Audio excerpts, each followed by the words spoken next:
Bienvenue et n'oubliez pas d'activer les sous-titres sur cette vidéo.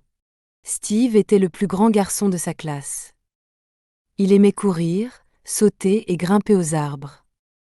Il tombait souvent des arbres, ce qui explique pourquoi il boitait la plupart du temps. Il avait de nombreuses coupures et égratignures sur le corps. Certains enfants l'appelaient la hyène. Ils disaient qu'il ressemblait et marchait comme une hyène. Le grand garçon ne changeait pas ses vêtements. La plupart du temps, il ne se lavait pas du tout. Il n'aimait jamais toucher l'eau. La seule fois où il le faisait, c'était quand il pleuvait sur lui ou quand il avait soif. Quand il avait soif, il buvait de l'eau très rapidement les yeux fermés.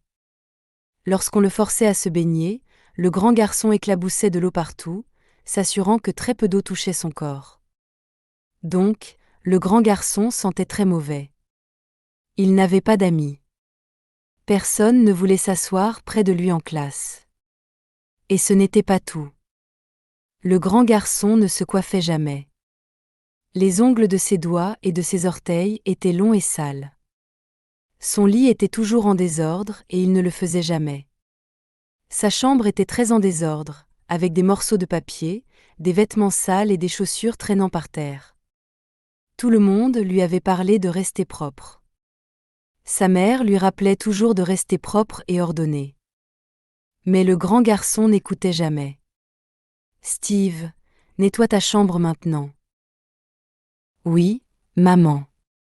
Je vais le faire. » Mais il ne le faisait jamais. Il préférait sortir rapidement pour jouer. Souvent, il jouait seul.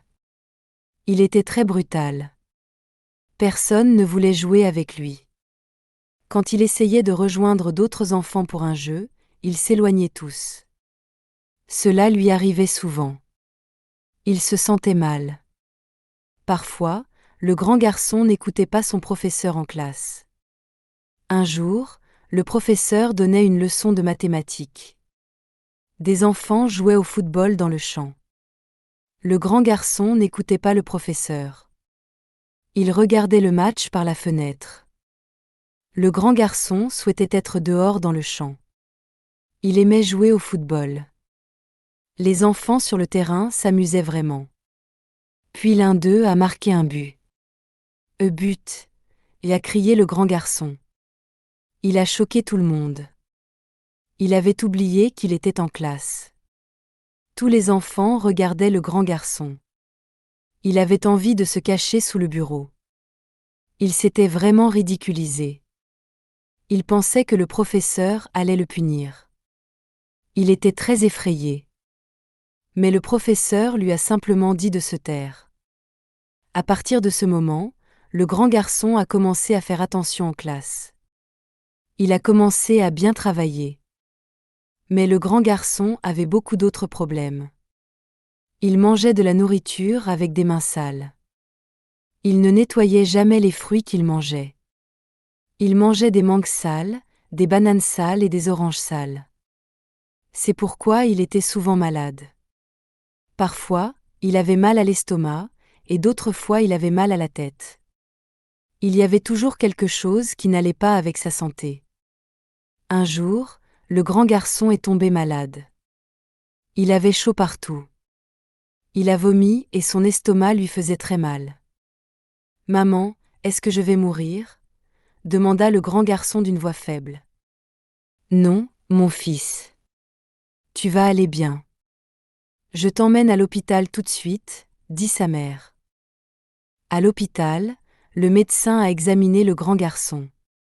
Elle a touché son front et pressé son estomac. Ce garçon doit être admis à l'hôpital. Il est très malade, dit-elle. Elle a appelé l'infirmière et a ensuite dit « Nous devons lui faire une injection tout de suite. » Le grand garçon n'aimait pas les injections, mais il se sentait très mal. Si l'injection allait le guérir, cela ne le dérangeait pas. Il mordit ses lèvres, ferma les yeux et attendit. « Il n'y a rien à craindre, » dit gentiment le médecin en lui faisant l'injection. Le grand garçon ressentit une certaine douleur, mais ce n'était pas trop. « S'il vous plaît, emmenez-moi à la maison. » Je ne veux pas rester à l'hôpital, dit le grand garçon lorsque le médecin partit. Non, mon fils. Tu dois te rétablir. Ensuite, nous pourrons rentrer à la maison, dit sa mère. Mais je vais bien, pensa le grand garçon, mais il ne dit rien. Plus tard, sa mère partit voir le médecin. J'ai fait des tests sur votre fils. Il a mangé beaucoup de choses sales. C'est pourquoi il est malade. Oui, vous avez raison, docteur. Le garçon est très négligent sur ce qu'il mange, approuva la mère du grand garçon. J'espère qu'il a appris sa leçon maintenant, dit le médecin. Je suis sûr qu'il ne voudrait pas revenir pour d'autres injections. Plus tard dans la journée, le grand garçon s'endormit. Il fit un terrible cauchemar. Dans le rêve, il vit beaucoup de cafards. De grands cafards, de petits cafards, des cafards gras et des minces aussi. Tous l'attaquaient. Il essayait de les fuir, mais il ne pouvait pas. Plus il essayait, plus il s'approchait. Le grand garçon commença à crier. Le plus grand cafard s'approcha et s'arrêta tout près de lui. D'une voix forte et terrible, il dit : « Petit garçon, nous te mangerons si tu continues à être sale. Tu dois te laver et rester propre. » Après avoir dit cela, le grand cafard ouvrit sa bouche. Le grand garçon regarda dans la bouche. La bouche était grande. Elle avait 4 dents pointues. Le grand garçon se retourna rapidement, mais ne put s'enfuir. Il y avait de gros vers partout. « Petit garçon, dit le plus grand ver, nous te mangerons si tu continues à manger notre nourriture. Nous mangeons la saleté. Tu devrais manger de la nourriture propre. Une autre erreur et tu mourras. Alors tous les vers pourront faire un grand festin de toi. » Le grand garçon était vraiment effrayé. « Au secours !» cria-t-il, se réveillant soudainement. Il donna un coup de pied dans la couverture très fort et s'assit sur le lit. Quoi ? Il était mouillé partout. Ses vêtements étaient trempés de sueur. Il regarda autour de lui pour voir les cafards. Il n'y en avait aucun. Et les vers ? Il ne pouvait pas en voir non plus. Ce n'était qu'un rêve. Juste à ce moment-là, le médecin entra. « Bon garçon, je vois que tu es réveillé. »« Oui, docteur. »« S'il vous plaît, puis-je aller à la salle de bain ? » ?»« Tu peux, mais d'abord, laisse-moi voir comment tu vas. » Le médecin l'examina pendant un moment. « Quel gros pou je vois dans tes cheveux. Tu dois te couper les cheveux et te laver la tête immédiatement. » Le grand garçon sauta de peur et de honte.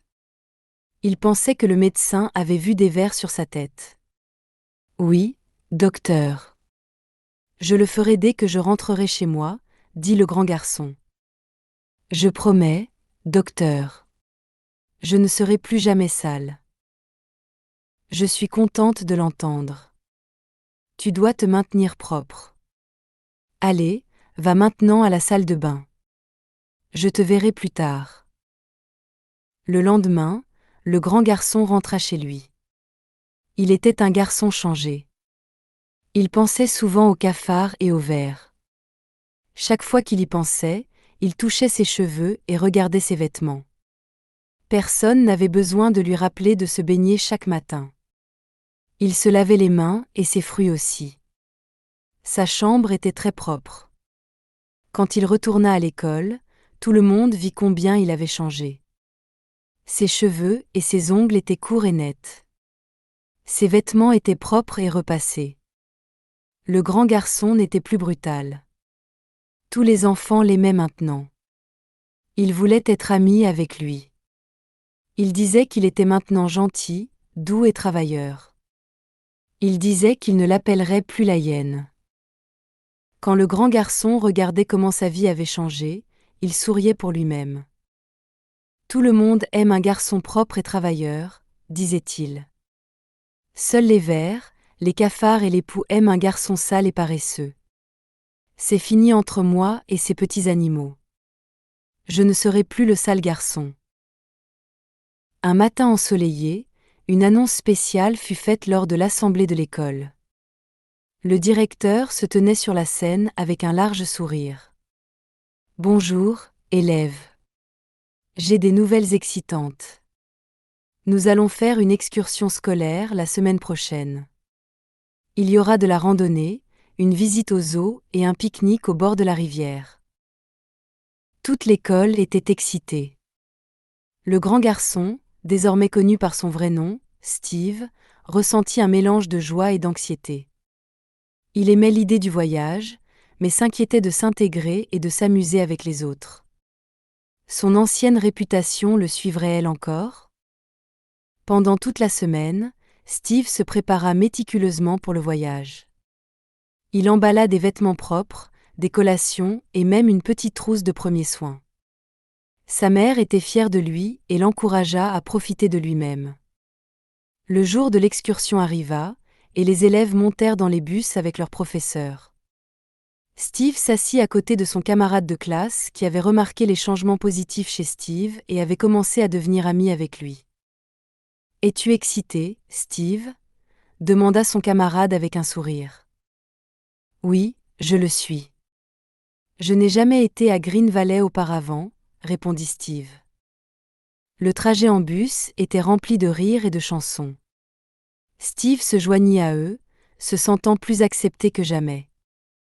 Lorsqu'ils arrivèrent à Green Valley, les élèves furent divisés en groupes pour différentes activités. Le groupe de Steve commença par une randonnée dans les collines.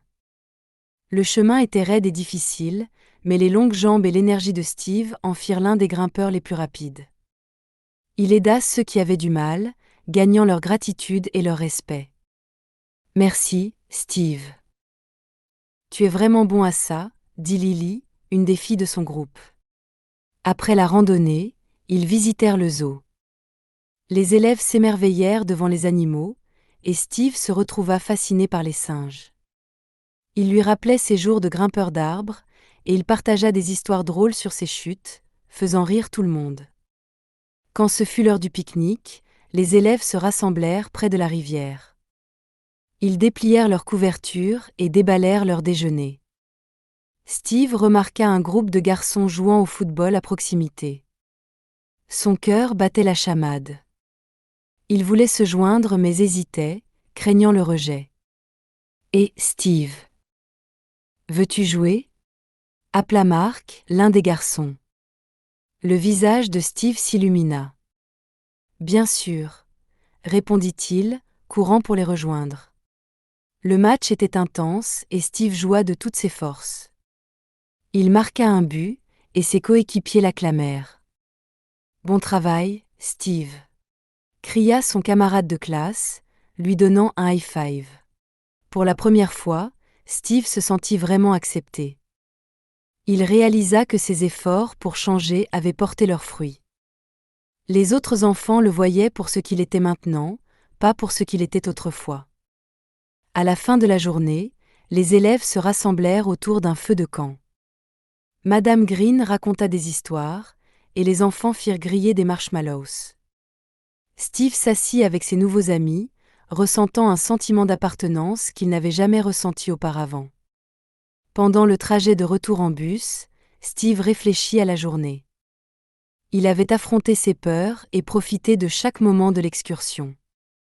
Il avait appris que changer pour le mieux non seulement améliorait sa vie, mais ouvrait aussi des portes à de nouvelles amitiés et expériences. De retour à l'école, Steve continua d'être un élève modèle. Il restait propre, travaillait dur et était gentil avec tout le monde. Ses camarades ne le voyaient plus comme Elaine, mais comme un ami sur lequel ils pouvaient compter. La transformation de Steve était complète. Il était heureux, en bonne santé et entouré d'amis. Et il savait que rester propre et travailler dur le maintiendrait sur le bon chemin, loin des cauchemars de vers et de cafards. Quand le grand garçon regardait comment sa vie avait changé, il souriait pour lui-même. « Tout le monde aime un garçon propre et travailleur », disait-il. Seuls les vers, les cafards et les poux aiment un garçon sale et paresseux.